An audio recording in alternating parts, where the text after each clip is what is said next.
வணக்கம், உங்கள் மோகன் எலக்ட்ரிஷியன். பேங்க்கில் இன்வெர்ட்டர் மாட்டினதோட பார்ட் 2 வீடியோங்க இது. இதில் என்ன பண்ணியிருக்கோம்னா, அதாவது நம்ம ஒயர் எதுவுமே ஓப்பனில் அடிக்கல, ஃபுல்லாக ஃபால் சீலிங் வழியாகவே ரூட் பண்ணி கொண்டு போயிட்டோம். இப்போ நான் அந்த ஜாயின் தான் அடிச்சிட்ருக்கிறேன். இப்போ அடித்து முடிச்சுட்டு இந்த 8 மாடலர் பாக்ஸில் தான் நம்ம இன்வெர்ட்டர் லைன் கொடுக்க போகிறோம். ஸோ நம்ம 4 ஒயர் தாங்க, incoming phase neutral, outgoing phase neutral. Because இது சோலார்லையும் யூஸ் பண்ணுவாங்க ஃப்யூச்சரில்.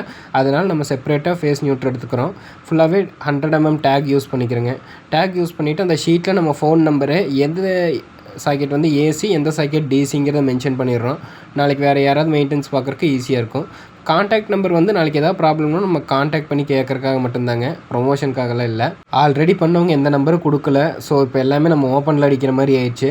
அதனால தாங்க நம்ம கான்டாக்ட் நம்பர் கொடுக்குறோம். இப்போ எல்லாமே நம்ம இன்புட் அவுட்புட் ரெண்டுமே செப்பரேட்டாக கொடுத்தாச்சு. இப்போ யூபிஎஸ்மே ஆன் ஆயிடுச்சு, சிஸ்டம் ஒர்க் ஆகுது. ஷார்ட்ஸ் வீடியோவில் இவ்வளோ தாங்க டெஃபினேஷன் தர முடியும். உங்களுக்கு என்ன சொல்லுங்கள், ஃபுல் வீடியோ தரேன். தேங்க்யூ.